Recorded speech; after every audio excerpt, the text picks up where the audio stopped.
Years running ওনাদের বিজনেসের। So এত বছর ধরে যেহেতু তারা ইন্ডাস্ট্রিতে আছে, সো ডেফিনেটলি তারা ভালো মানের প্রোডাক্ট দিচ্ছে বলেই তারা আসলে আজকে যমুনা ফিউচার পার্কে আর মতো জায়গায় তারা ওপেনিং করতে পেরেছে।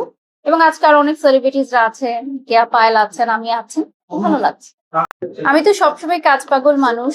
আমি পারলে ঈদের দিনও কাজ করি, কারণ আমি মনে করি, আমি বিশ্বাস করি যারা আমাকে কাজে নিচ্ছে তারা আমার প্রতি আস্থা রাখছে, আমাকে ভালোবাসছে, এবং আমি নিজেকে সেভাবেই তৈরি করছি যুগের সাথে তাল মিলিয়ে যাতে আরো ভালো কাজ করতে পারি।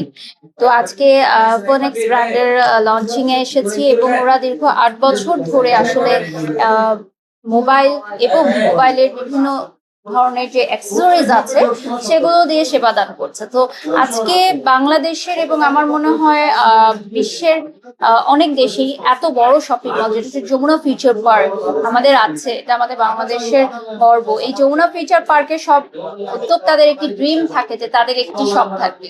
তো সেখানে ফোনেক্স চলে এসেছে এবং আমাকে তারা ইনভাইট করেছে। তো থ্যাংক ইউ সো মাচ, ভালো লাগছে আবার অনেকদিন পর আসলে ওপেনিং এ আসলে।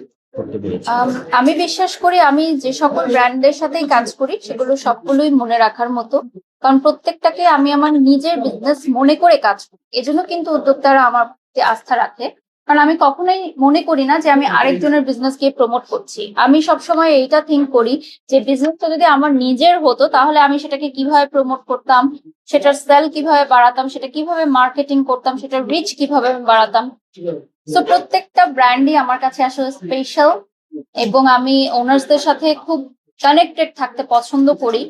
শুধুমাত্র টাকার বিনিময়ে আমি লাইভ করে চলে আসলাম এরকম না, আমি তাদের প্রোডাক্ট কখন আসছে, কি প্রোডাক্ট আসছে, নেক্সটে আরো কি ভালো করা যায়, কি ধরনের প্রোগ্রাম করা যায়, কি করলে আমাদের কোম্পানির জন্য ভালো হবে, এগুলো নিয়ে আমি প্রতি মুহূর্তেই আসলে বিজনেস ওনারদের সাথে আলোচনা করি।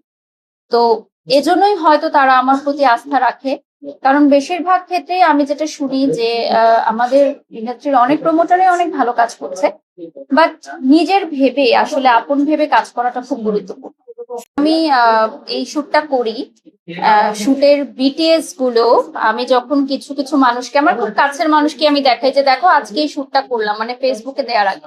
তো অনেকেই ভেবেছে যেটা কোনো মিউজিক ভিডিও বা সিনেমার কোনো আইটেম সং আমি করেছি, মানে বিহাইন্ড দ্য সিনটা দেখে। তখন আমি বললাম যে না, এটা আসলে জাস্ট একটা প্রমোশনাল ওয়ার্ক, একটা বিউটি স্যালুনের জন্য। তো আমি সবসময় নতুন কাজ করতে পছন্দ করি, থিম বেজ নিউ কাজ।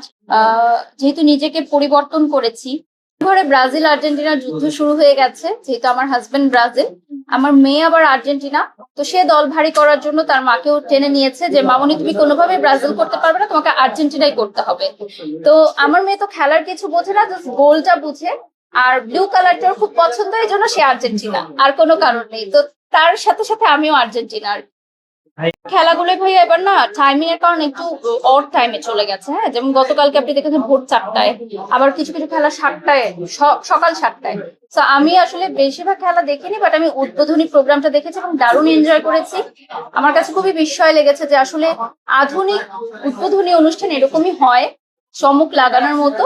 তো ওটা দেখলাম, যেহেতু আমি সাংস্কৃতিক অঙ্গনের মানুষ, এবং আমাদের বাংলাদেশের একজন প্রতিভাবান শিল্পী সঞ্জয়, উনি কিন্তু পারফর্ম করেছে, যেটা আসলেই সাধুবাদ জানানোর মতো।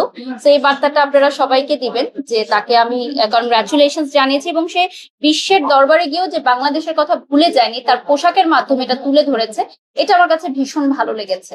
আমি মনে করি বাংলাদেশ তাকে মূল্যায়ন করতে পারেনি, বিশ্ব পোশাকের মাধ্যমে বাংলাদেশকে তুলে ধরেছে। এবং আমি যেহেতু একজন পোশাক যোদ্ধা, আমি মনে করি, যেহেতু আমি পোশাক নিয়ে কাজ করি, তো এটা আমার কাছে দারুণ লেগেছে যে একটা পোশাকের মাধ্যমে মানুষ দেশকে রিপ্রেজেন্ট করতে পারে। মাতৃত্বের দাগ নিয়ে এই যে ফটোশুটে অংশগ্রহণ করেছে, এবং আমি কিন্তু ইচ্ছা করে আমার মাতৃত্বের দাগটি ঢাকিনি। এটা আমি কেন বলতে চাই যে এটা আসলে লজ্জার কিছু নয়, এটা বরং গর্বের যে আমি একজন মা এবং আমার মাতৃত্বের দাগ থাকবে, এটা খুবই স্বাভাবিক।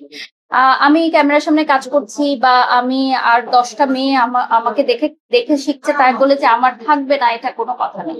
তো আমি মেকআপ আর্টিস্টকে বলেছিলাম, যখন বারবার মেকআপ করছিল তখন বলছিল যে এই স্ট্রেস মার্ক গুলো যাচ্ছে না, তো আমি বলেছি কোনো দরকার নেই, এটা নিয়ে আমরা শুট করব, কারণ আমি একজন মা। এবং এটা লজ্জার কিছু নেই, এটা প্রত্যেকটা মেয়ে আমাকে দেখে আরো ইন্সপায়ার হয়েছে যে আপু যদি তার পেটের দাগ নিয়ে শুট করতে পারে তাহলে তো আমাদের লজ্জার কিছু নেই, তো লুকিয়ে রাখার কিছু নেই। এরকম তো মজা করা হয়, বিশেষ করে আমাদের বাসায় তো অনেক স্টাফরা আছে, ওরা আমার ভাই বোনের মতোই, ওরা বেশি এক্সাইটেড। যেমন আমার বাসায় একটা ছেলে আছে, ও নতুন এসেছে, তো ও আহ, খুব খেলা পাগল। তো আমি বলেছি যে তুমি খেলা দেখবে আমাদের সাথে, বিগ স্ক্রিনে দেখবে, সো ও খুব খুশি। এবং সে রাতের বেলা অ্যালার্ম দিয়ে রাখে যে সে খেলা দেখবে। তো আমার মনে হয় এই যে একটা উৎসব বাসার মধ্যে, আমাদের ছেলেরা মেয়েরা যারা আছে ওরা খেলা দেখছে, আমার মেয়ে দেখছে, আমি মাঝে মধ্যে ঘুমিয়ে যাই কারণ আমার পরের দিন কাজ থাকে, আমাকে জয়েন করতে হয়। তো আমি একটু কম দেখি, বাট ওদের কাছ থেকে আপডেট নেই যে কি না, এরকম আসলে তেমন একটা কিছু করা হয় না। আর আমি একটু খেলা কম বুঝি, তো আমার মেয়ে আর ওর বাবা বেশি উপভোগ করে। তা আমি আসলে এবার সিলেক্ট করে দিই যে আজকে খেলা রয়েছে, আজকে মেনু কি হবে, চা নাস্তা, জুস, কফি কি থাকবে, আইসক্রিম থাকবে। তো আমার বাসায় এই বিশ্বকাপ উপলক্ষে অনেক ফুড আইটেম কেনা হয়েছে, যেগুলো আসলে বিশ্বকাপ চলাকালীন সময় আসলে রেডি করে দেওয়া হয়। ডেফিনেটলি, যেহেতু তিনি একজন আইডল, যারা ফুটবল খেলোয়াড় আছে, শুধুমাত্র যে তার দলের এরকম না, অনেক ইন্টারন্যাশনাল প্লেয়ার্সদেরও কিন্তু সে আইডল। সো ডেফিনেটলি আমরা তাকে পছন্দ করি।